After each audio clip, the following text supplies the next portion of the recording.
everybody to Monday Night Horse Center Live. I'm Julie Ramjeet, your host tonight, with my co-host, filling in for Swiss Army Sean, HRT Rich, and we have a lovely guest, someone near and dear to me, my cousin, and now the Director of Racing Surfaces at Colonial Downs, Harrison Young. Welcome, Harrison, and thank you so much for getting on with us tonight. Yeah, no problem. Good evening, and thank you for having me. Pleasure to be here. So let me get you the main screen here. All right. So let's get right into it. Talk to us a little bit about your introduction into the horse world and how you ended up in your position today. Well, I guess I was introduced into the horse world pretty much from the day I was born, growing up in Middleburg Training Center in Middleburg, Virginia, with my mom and my dad and my brothers. And then obviously you came around a little bit shortly after there, Julie, as my cousin. But just, literally grew up in the barn, kind of worked my way up through that with fox hunting, and just appreciated the equine athlete at a young age and what they can do. And that kind of segued into getting the opportunity to ride as a young adult and working for my brother, Jonathan Thomas, who's a trainer right now and doing really well at the moment. But I got to enjoy working with him in 2018 with the Raja Catholic Boy and his stable up and down the East Coast. So it kind of led me into where I am today a little bit. And that was a pretty exciting ride to be a part of with Catholic Boy. Would you say that Jonathan kind of legged you up and helped you get into, a good position in the industry? I think he was the staple that really allowed me to appreciate and respect the equine athlete and the industry. His role and where he is in his career and everything that he's accomplished just really set the precedent. And I got the opportunity to understand the track side by watching and seeing horses train in the morning, seeing different pieces of equipment on horses to be able to see their breathing rhythms and just how the mechanics of a horse works, from going to sales with them and helping pick out horses and whatnot for the career. And then at Bridlewood Farm down in Ocala, I got to work down there and actually maintain the Tapeta uphill gallop and the turf course and the training center there in the mornings. And that really got me to understand and appreciate what the horse needs every day. And that's consistency, right? So if you can keep that consistent, and that with my brother's knowledge on the horse side, it really just, I don't know, it's kind of like a full circle. And we talk about, you said consistent, and I think that's a pretty good word to use with, a surface, right? So now with your position today, coming into the new meet with Colonial Downs, and the spotlight kind of being on the industry as a whole as getting racing surfaces as safe as possible. Talk a little bit about that. Are the pressures, I feel like, are you under a little bit more of a microscope to make sure you're doing everything right, and making sure, coming into the meet that your consistency is on par to hold out for the entire meet? Well, I think, as an industry whole, that's our focus, right?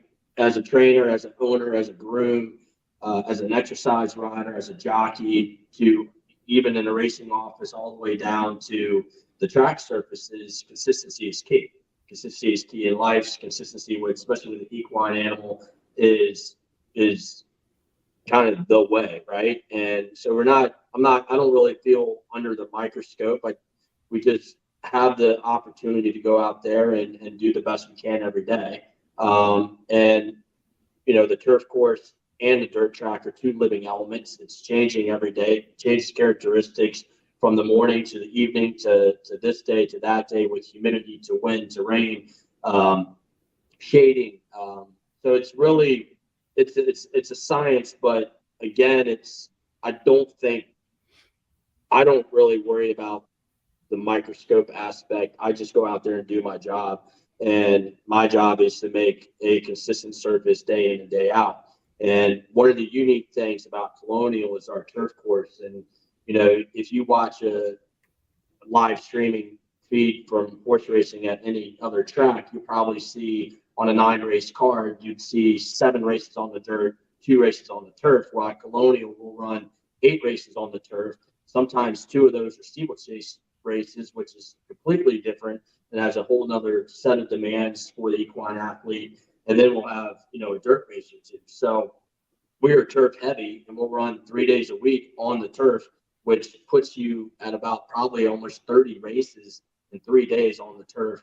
And you get a week break, and we move the rail and everything. So the turf course, ironically enough, I maintain like a dirt track. So I was going to ask that question. Was there a difference between maintaining? Yeah. So in the sense for the turf, it's once I have a general rule of thumb about moisture content and compaction readings on the turf course, and by proper irrigation, proper mowing, proper maintaining practices, right? I can manipulate the turf or we can manipulate the turf to keep it consistent from the beginning of the meet to the end of the meet. So the first horse that crosses the wire in the first race of the meet to the last horse that crosses the wire in the last race in the meet all have the same opportunity, the same surface that is within balance of consistency, right? So by applying that moisture content and understanding by being out there every day at the starting gate, placing the starting gate with the gate crew and setting the rail and actually being hands-on, it really allows to understand off the divots and the impact that the horse is making into that turf course. If you find what is equally, which is, I guess, consistent or safe, if you can find that happy medium to where closers can finish, front runners can finish, mid-pack horses can finish, and you can provide that consistency, that's kind of what I go off of. So basically, if I can know where what divots are looking like and how horses are coming back after the races or after training by talking to vets, talking to trainers, being transparent there to understand the needs of the equine athlete, then we can keep the surface consistent to better our chances at having no problems. If that makes sense. You're going to be a very good asset to the team. I mean, I feel like just with what you said right there, I feel like every track would be lucky to have you maintain their surface. So good for you. I'm really proud and I'm excited. And it seems like you're very passionate about it. Johnny here says, I'm looking forward to going to Colonial Downs for the first time. I will be the chart caller for the whole meet. Looks like we will have good horses and racing for the meet. I agree. It's lining up to be pretty exciting. Harrison, do you want to touch on some of those exciting things? The meet's kicking off soon. So you're the perfect person to tell us all about it. Yeah, absolutely. So as you all know, we just got purchased out by Colonial Downs, and they've been nothing but supportive to Virginia racing and huge advocates for the game, and really putting resources together to make Colonial thrive again. And there's people in the last 4 years that I had the privilege of working with, like Jill Byrne and the Virginia Race Thoroughbred Alliance, the VTA, and everybody there really is pushing for Virginia breds and Virginia certifieds and giving out money for people to be able to kind of get back in the game a little bit on the breeding aspect, having Virginia breds back in the state, which is huge. Yeah. And there's incentives. But at Colonial, what's unique this year is we are hosting the Arlington Million. We're hosting the Beverly D, which is now a Breeders' Cup win-in-your-in race. And then we also have the Secretariat this year. And that's pretty amazing because this year is the 50th anniversary of Secretariat. It's in its home state. It's on the Secretariat turf course. So there's just a lot of things going there. And the VTA, Jill Byrne, and those guys are really putting forth the effort of promoting Colonial. Churchill's promoting Colonial. And we just have so much support and desire to thrive. So it's important with our governor, here in the state that horse racing is becoming an industry again and really growing and thriving. So We just have a lot of amazing things. We're really pushing out to try to get the crowds back out to the stands and get the involvement of the community by having kids zones and fun days of racing and just, just making it home again. Right? Making it fun again. Making it fun. Yep. And get that customer interaction and just making a destination. We're right halfway between Richmond and Williamsburg on 64, so we catch a lot of summer traffic, and we're really just trying to make the atmosphere, family atmosphere, and just get the foot traffic back in the door and really celebrate thoroughbred horse racing in Virginia and who we are and what we are. I got a quick question for you. Yes, sir. I have to guess that you have the best lawn in the neighborhood.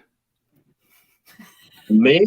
Yeah. I see all the house plants back behind me. I have a green thumb, but I don't have a yard. So I have like 30, actually, I think I counted the other day. I have like 75 house plants in my apartment. So you have an apartment. No yard. Okay. I would have figured you had the nicest yard in the neighborhood. So my yard is 27 acres of Bermuda grass down the street. So when I think of, and forgive me for this analogy, but when I think of groundskeeper, one thing comes to mind all the time, right? And I'm sure you know what I'm talking about. Caddyshack, right? Bill Murray. Yeah, how much of Caddyshackness goes into, like, this can't be just new to me. How much of that goes into, like, are there like any Caddyshack jokes, stuff like that groundskeepers share with one another, or no? Come on, Harry. I tell you what, the grass isn't always greener on the other side. You always say that, but I don't know. There are some jokes. Some of them probably not appropriate to be talking a lot. It's I don't know. It's just a privilege, and it's a fun. There's a good culture there. I actually just wrapped up my certified turf professional certification through Virginia Tech and their program there. So I spent about 17 weeks doing that and really diving into the fundamentals of turf grasses and what makes a good turf grass. And for us, it's not just turf grass; it's a performance sports turf grass. So there's a lot of jokes going on in our weekly meetings about grass and who has a better grass, but. I'm not our friends either. So kind of in a serious note, so you see at Santa Anita a couple of years ago, there were some surface issues, right? And horses got injured. And then recently at Churchill, something they haven't quite figured out what the issue is there yet with the horses and why they were getting injured. But I wonder, because, playing sports, a lot of times missteps is where you end up hurting your legs. Like a basketball, you step on somebody's foot, something along those lines. And I genuinely wonder, like, do you guys I wonder if there's somehow air pockets get created underneath the ground somehow. If literally if a gopher dug a hole or some tunneling animal goes right underneath the surface and you don't see it, creates a pocket that when the horse steps on it, it gets that uneven footing, or even some rain where maybe it can puddle underneath there, creates a little bit of air pocket before it drains. How do you go about making sure those things don't happen? So there's a whole series. Well, one, getting to know your surfaces. If you're out there every day, you should know how it's being taken care of, because you're taking care of it and you're managing it.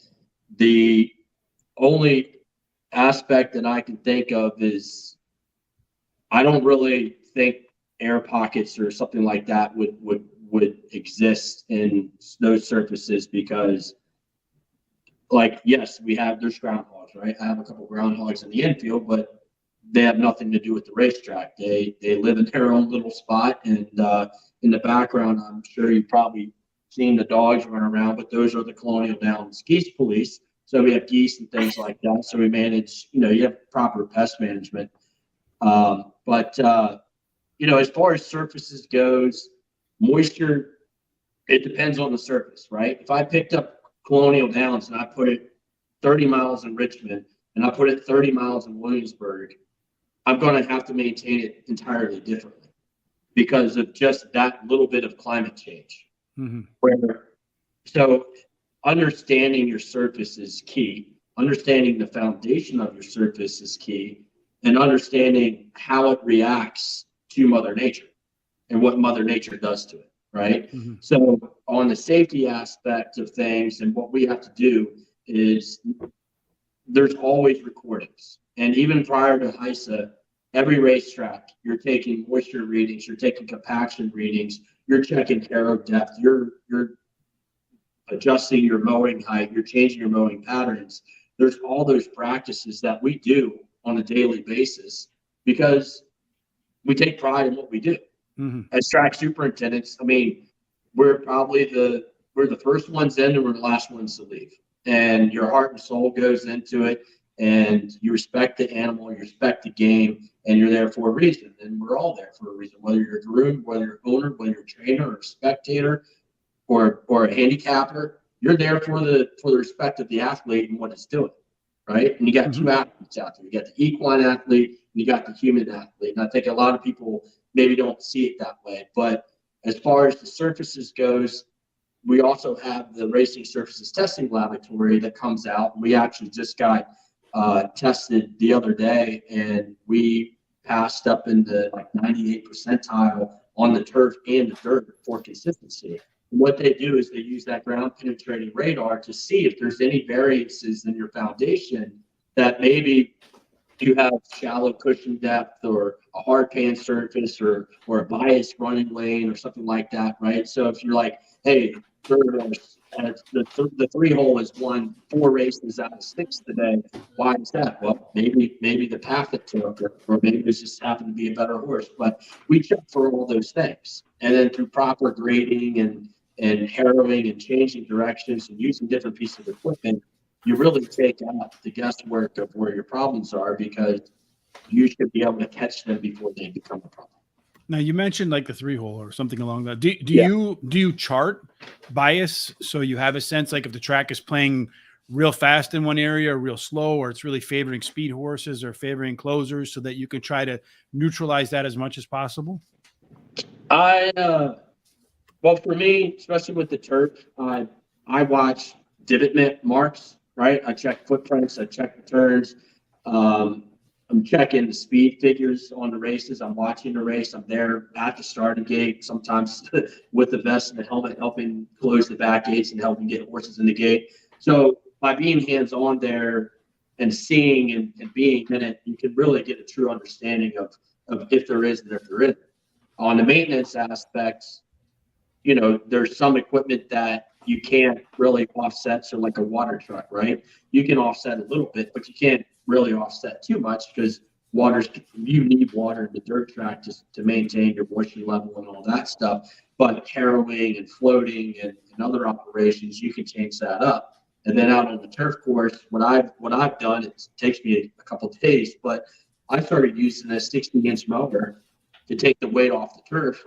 So I'm not using a big tractor and a big piece of equipment. And then this year, I actually just bought a Toro Groundsmaster, which really gives a better cut to the grass, which promotes better health to the grass, which gives you, better foliage, better cushion depth in your root system and all that. So with your mowing practices, I also offset where I'm mowing, so I'm not creating a hard pan surface anywhere out there on the track, if that makes sense.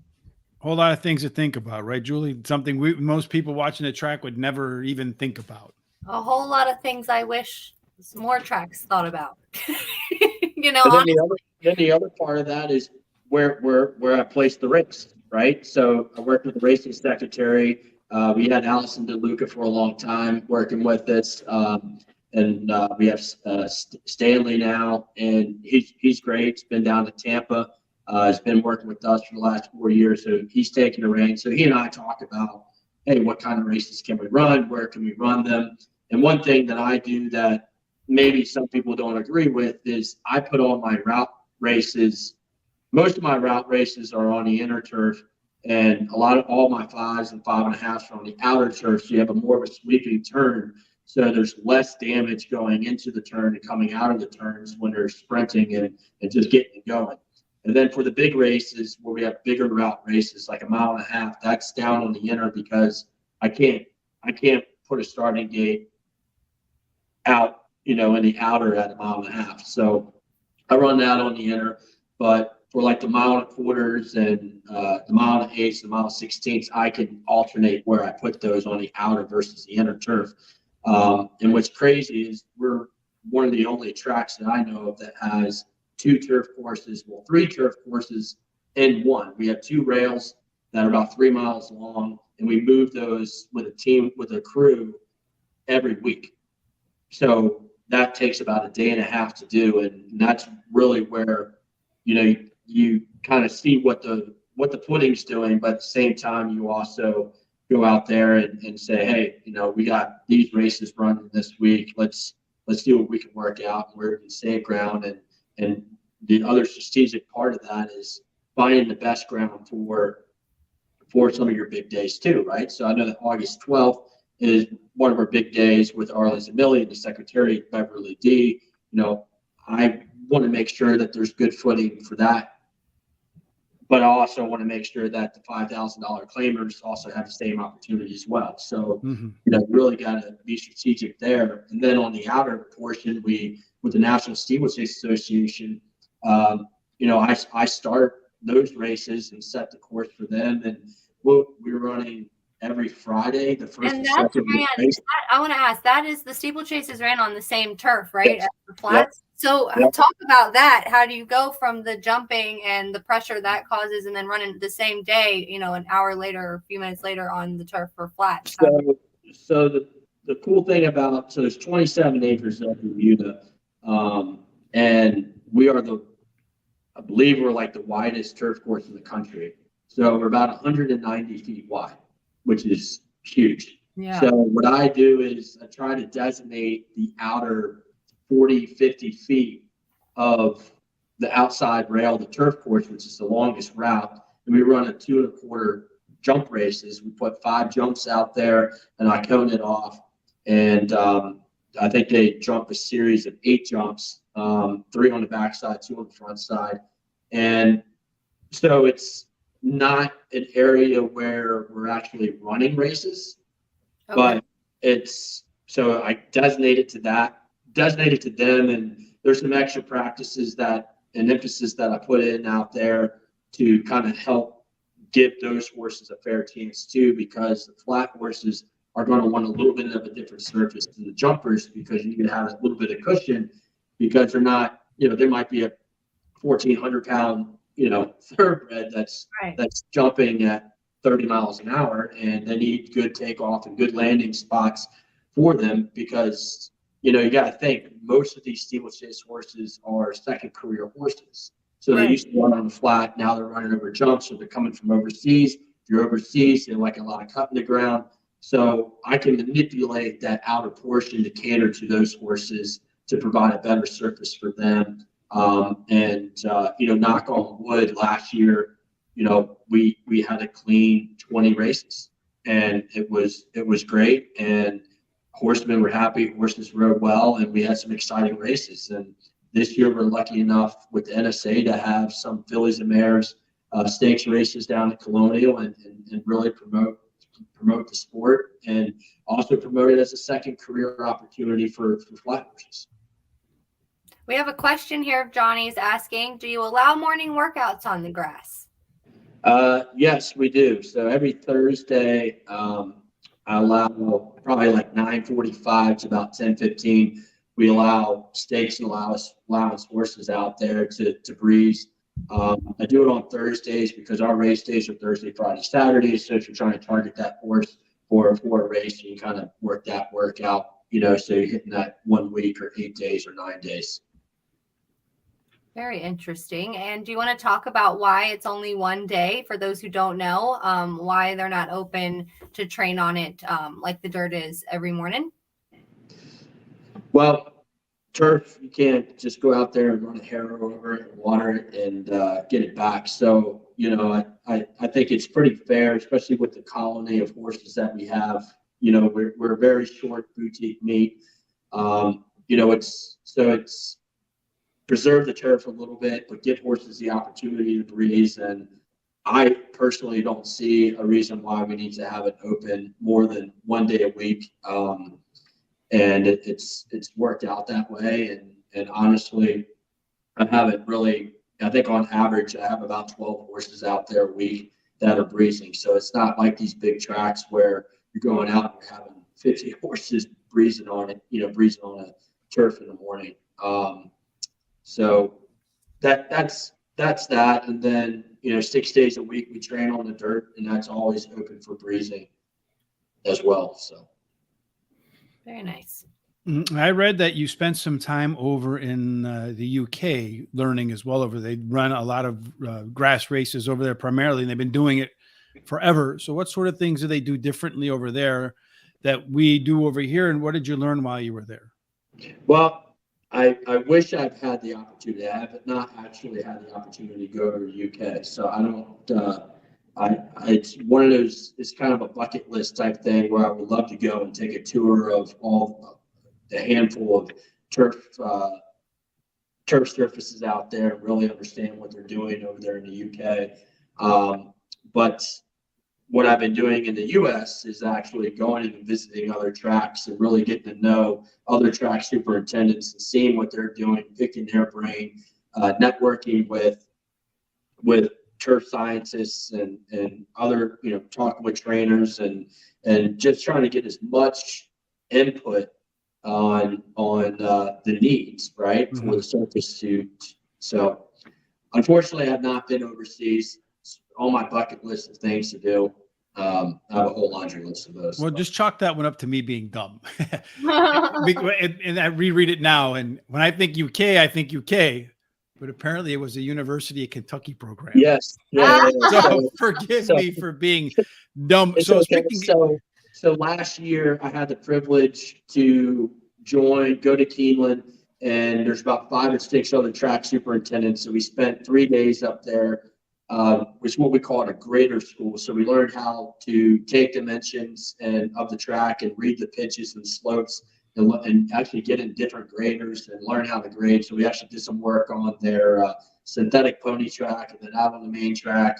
And I spent a lot of time with Dennis Moore and a couple other people there, and Alfredo, who's the track superintendent there at Keeneland, and Jim Pendergast. But Mick Peterson with the Racing Surfaces Testing Laboratory put this on, and it was just a good educational piece where you can get together, learn the ropes, and there's just been so much push in the last 4 or 5 years of educating racetrack managers, educating racetrack officials, and really getting behind the ball here on what can we do better to preserve the sport, give better surfaces, give a better experience, and just continue to improve and create that consistency across the game.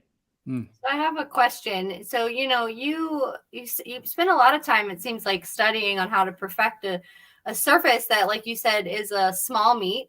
Number one, what are you doing while they're not running, and other than studying and moving forward? And are you ever looking to move to a track that runs year round? Is this something that, do you want to stay in Virginia? I get it because of the Virginia horse racing program, and that's where you're from. But are you open to traveling once the meet's over and taking, you would surely be an asset to anywhere you'd go. So there's been, being a Virginia bred, I don't think I'd really like to venture far, but I did that. I came back. I mean, Colonial has a spot in my heart for a couple of reasons. One, Dale Thomas, who is basically my stepdad, he's my brother. He's Jonathan and Alex's father, and he was a longtime track guy there at Colonial, and he basically passed the torch on to me. And he and Jill Byrne got me in the door there at Colonial back in 2019 when we reopened. And, I was lucky enough to pick his brain and really understand. And so there's a little bit of home there. In 2001, Jonathan actually was riding the steeplechase race down there and broke his back in the far turn and was paralyzed and said he would never be able to walk again. And I look out my window right behind me here, and I see the MCV of Richmond, where he spent 4 months recovering and not having any feeling in his legs. And seeing the day where he was able to wiggle his toe and a year later race riding again. And then now to see him, just excelling in the sales world and training world. And it's just it's every time I walk out there, it's like I get these chills, right? Yeah. So Yeah, that was a tough time. I have pride in it, and it's home to me. Will I turn down an opportunity in the future? I don't know, because I don't know what that opportunity is.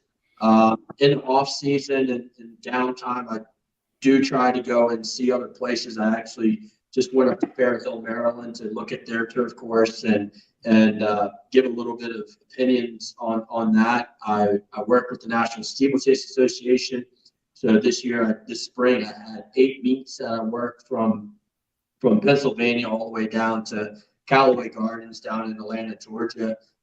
This fall, I actually have 7 races that I'm working where I actually start the races and also clerk a scale. So I'm really learning that and seeing the different courses that they run on to be able to maybe help one day kind of help get those surfaces consistent as well, and just giving feedback, right? And supporting them, because there's a need for that.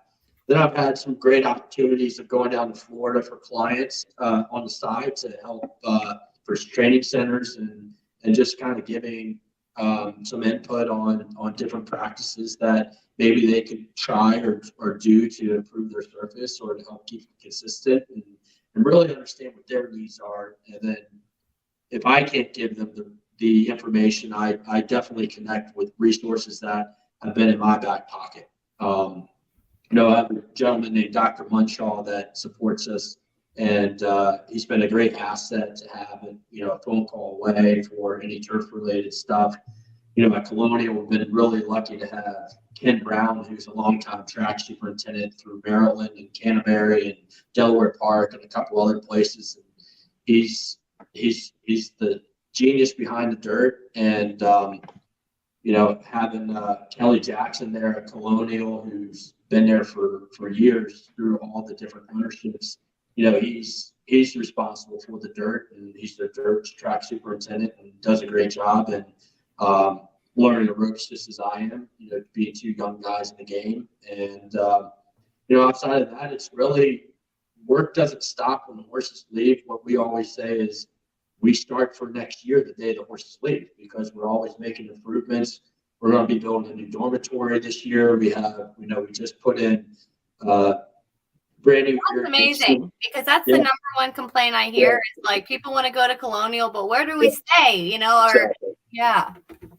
So speaking of the grass, I mean, there's some, I would say, overlap potentially with other sports. Johnny wants to know about golf superintendents or golf courses, and is that a totally different thing? But I also think about like NFL games, for example. You hear a lot of times some grass surfaces in NFL games are the players complain about them regularly. Have any of those folks kind of like reached out to you, or would that be something if, say, the Washington Commanders, if that's their name now, if they reached out to you and said, "Hey, Harrison, can you help us with our surface?" Would that be something you'd entertain?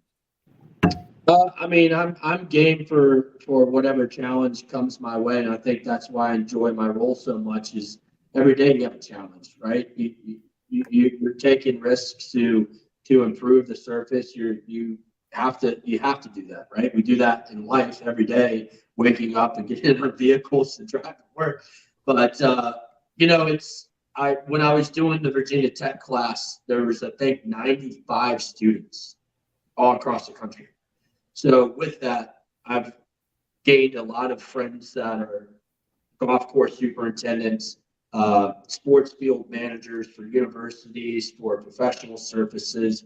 And actually a girl, Lee Carr, who is in our class, is an editor for Golf Course Industry Magazine. And I was privileged enough with a couple other kids in class she did an article on us and shed light on golf course superintendents and what we're doing for horse racing.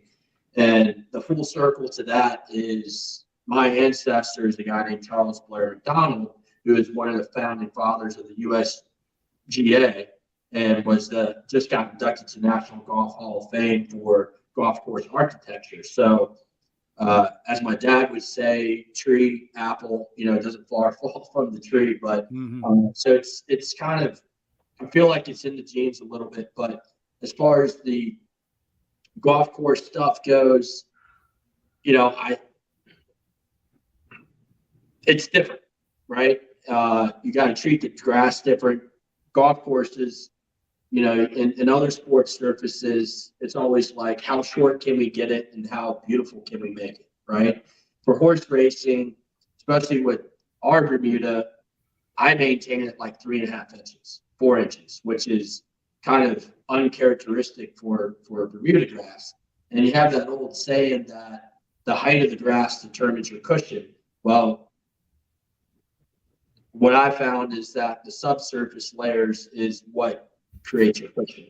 And that's where you can manipulate that. So with Bermuda, what's unique is, unlike a fescue or cool season grasses, is that it's rhizoneous and there's no grass seed for our Bermuda. So Tifway 419 doesn't have grass seed. So through divot mix, through slicing what we call the rhizomes and the stolons, which are subsurface, when you slice those, then it reproduces. So if you think of like a house plant or a vine and you cut it at an internode, it can reroot itself that way. So every time, if you think about it, out of probably the 600,000 hoof prints that turf course gets in 9 weeks of racing, 27 days, you're kind of self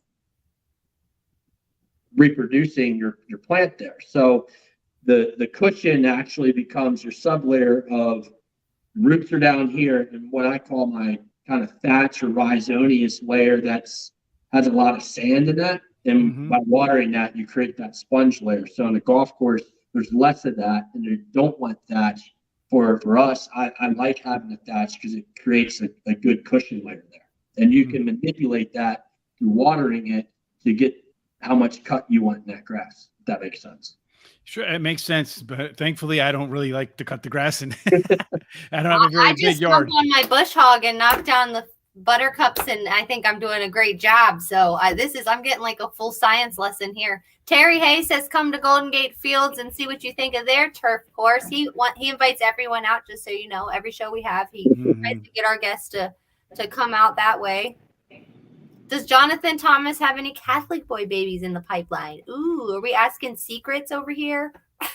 Well, Catholic boy, I'd say I think we still need to see a couple more breedings and seeing what they do. It's still a young stock there, but I know he's been pushing and obviously looking at them, but he's very busy at the sales as well as training, but does he have the intention to come down and run and be a part of the program this year in Virginia? Well, what's crazy about Colonial is, we only have about 1,000 stalls on the backside, and we have about 120 in the receiving barn. I counted today, we have over 78 different trainers with stalls allocated on the backside. Fantastic. And I know that, from people from like Michelle Lovell to Graham Motion to Larry Ravelli, who actually two fills, broke his maiden at Colonial last year and has done some great things. And that was going to be my next statement about keeping that track consistent.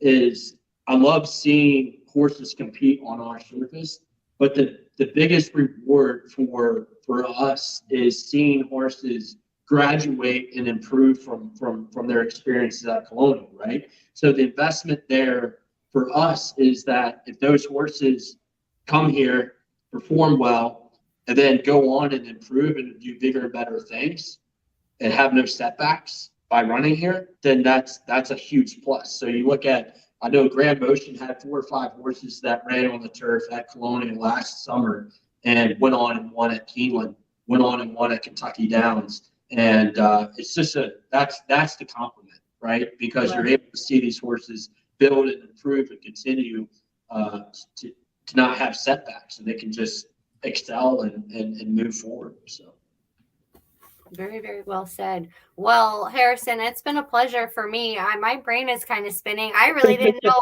that much went into maintaining the turf. I mean, here, my husband rides on a little bull ring, and it's just dirt, and it's either hard and fast or wet and deep and really sloppy. Those seem to be the two, Well, Extremes. we try to stay fast and firm at Colonial. Mm. And We're so, one of the few places that we can come off the dirt and run on the turf if it gets too wet. well, that's pretty. That you might be the only place that can do that. So let's touch on the dates real quick before we Yep. let you go, because I know we're getting ready to have opening day, and we switched racing dates during the We week. did. Okay, touch on that. Yeah, so the backside's open right now. First day of racing is July 13th, and we'll run Thursday, Friday, Saturdays moving forward. And then some of our highlight days will be obviously the Arlington Million Day, which will be August 12th. That's going to be, I think, about almost maybe about $5 million of purse money that day. And then closing weekend is going to be huge. It's going to be all of our Virginia races. We have the Virginia Derby, we have the Virginia Oaks, and one thing that we worked on is closing day, September 9th. We're going to have stakes races at pretty much every distance from 5 furlongs on the turf all the way down to 1.5 miles. So it's really going to showcase the best of the best. And we're really encouraging, horses that won in the Grade 2 Secretariat will stay with us for 4 weeks and then run in the Virginia Derby there 4 weeks later. And I don't know, I'm pretty excited. Lots of fun things. Yeah. I kind of miss the night racing, but I don't like the days because you go home at midnight and back at 3 a.m. to open the tracks. That's like us. Yeah. That's us, and it's brutal. So, it's rough. Yeah, it's hard for everybody, honestly. It's hard for the horses, hard for the horsemen. And, I think that's one thing that I can say and really show appreciation to is everybody on the backside that dedicate their lives to caring for the horses, from the grooms to the riders to the trainers, and the lifestyle that they have to live and the sacrifices that they make to make a living and provide care for these horses. And I think that's something that's often overlooked in the industry is all the blood, sweat, and tears that people put into the animals. And it's, we do the same thing on the track side. We show up every day and we make sacrifices to provide that consistent surface and it's very much the same. It's physical manual labor, yeah. So everybody's in good shape for sure. I'm always promoting us. So my Twitter handle is CD Turf #1. So I always put in weekly what I call turf porn pictures up of what the turf course is doing, and we'll have to follow you on that. I'd be happy for people to follow and support. And the door's open anytime down there for anybody that wants to come and see the turf course, whether it's in December or hot day in August. I love that. Well, hopefully, I'm hoping my husband gets some live mounts, and if he does, I'll be tagging along. So I'll take up that invite and get some back scene footage. Hopefully, that'd be really neat to get some content for HRT. Mm-hmm. Well, Harrison, I will let you go. Well, 2 quick things before we go. One, if you guys need on-site handicappers, let the HR team know. We'd be glad to show up and do it. And 2, you got to tell us about the pink Jeep. Oh, no. Oh, yeah. Sorry, but growing up, so Julie, she's my cousin, obviously. And growing up, we lived on this old gravel road in Upperville, Virginia there. And she had this hot pink Barbie Jeep that it was not pink. And my brothers and I, my brother Alex, and my brother John, and myself, we used to play cops and robbers, and she'd chase us around in that Jeep, and it was a good time. Listen, I'm gonna post the proof. It was a red. It was like a badass red. She went by the name. She went by the name Tiff. You guys. She's gonna kill me now. My dad has this on video. Okay. Yeah.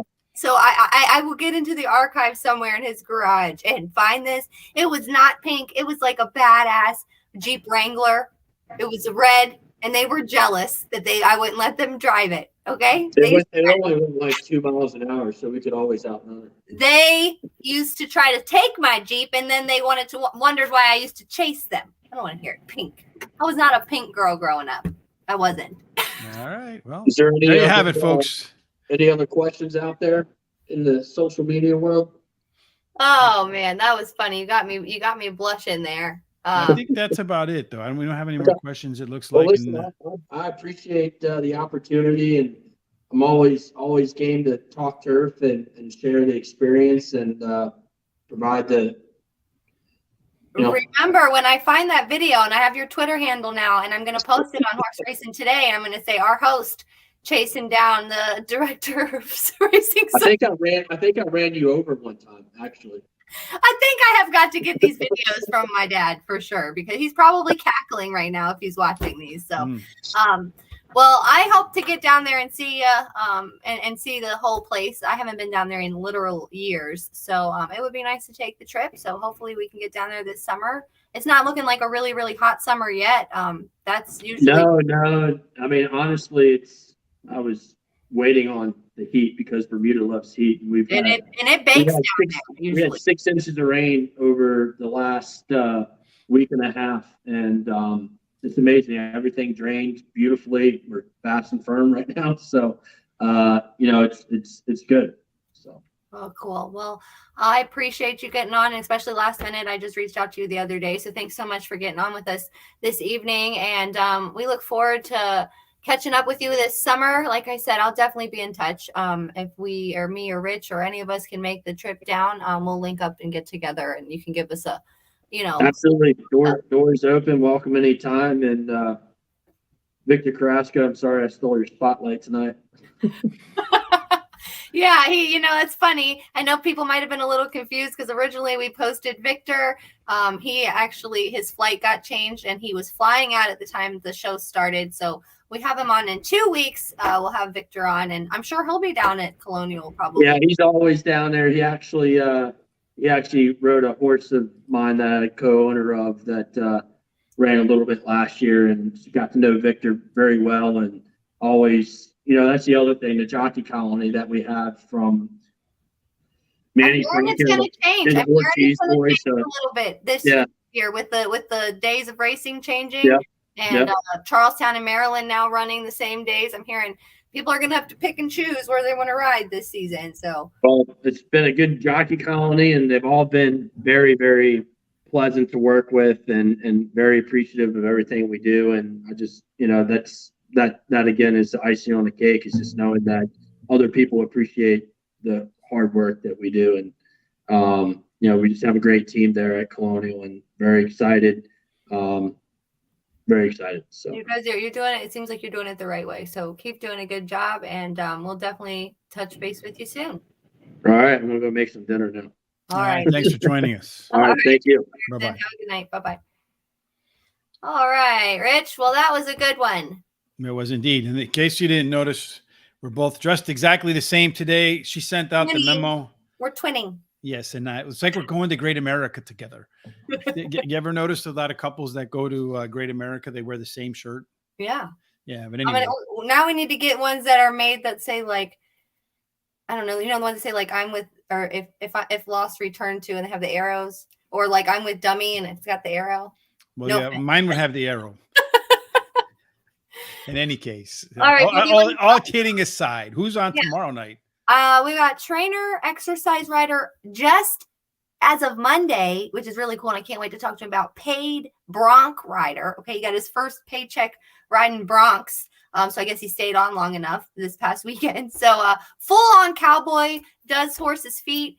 He trains horses. He also helps his dad, Keith Brown. So they kind of work together in the stable, and just a horseman. So I'm excited to have him on. Wednesday is still kind of up in the air. I'm waiting on a confirmation from somebody. So we'll let you know about that tomorrow.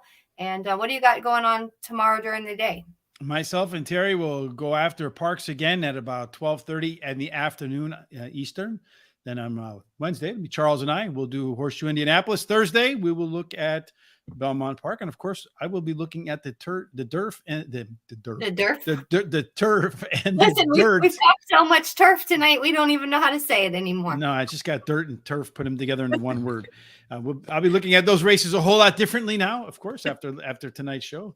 And then outside of that, Friday, no Foreign Fridays this week. Next week I'll be out, so it'll be all Terry and Charles for the next 5 days after next week. So, and then I'll return after that. And Julie will be here again tomorrow night, so looking forward to that. Yep. And if you're not already, make sure you're following us on the socials: Facebook, Twitter, Instagram, TikTok. All of that's down below. Horse Race, the number 2 day. And say hi to us, ask us questions, comment, show us some love. We love you guys and we love to talk back. So and the thumbs up. Yeah, thumbs help up. us with the algorithms. I'm gonna work on finding that video. Give me like a week or two. I know my dad has it, and I'm gonna looking forward to the pink Barbie. It was not a pink Barbie Jeep. I to this day, if you walked out there right now, I have a big black nice truck. I don't do pink Barbie Jeeps. What was he making me out to be? But, but I'm gonna find that. I am, and then I'm gonna tag him. So he's gonna regret, telling everybody about that. All right, Rich. Well, I think that takes us wire to wire tonight, and hopefully, yeah. I just had a brain fart. You want to wrap that up and get us where? Well, hopefully, no matter what else you do for the rest of the day, you got God's grace, God's favor, and Julie, it ends up in the winner circle. Absolutely. Thanks for joining us tonight. We'll see you tomorrow. Have a great night.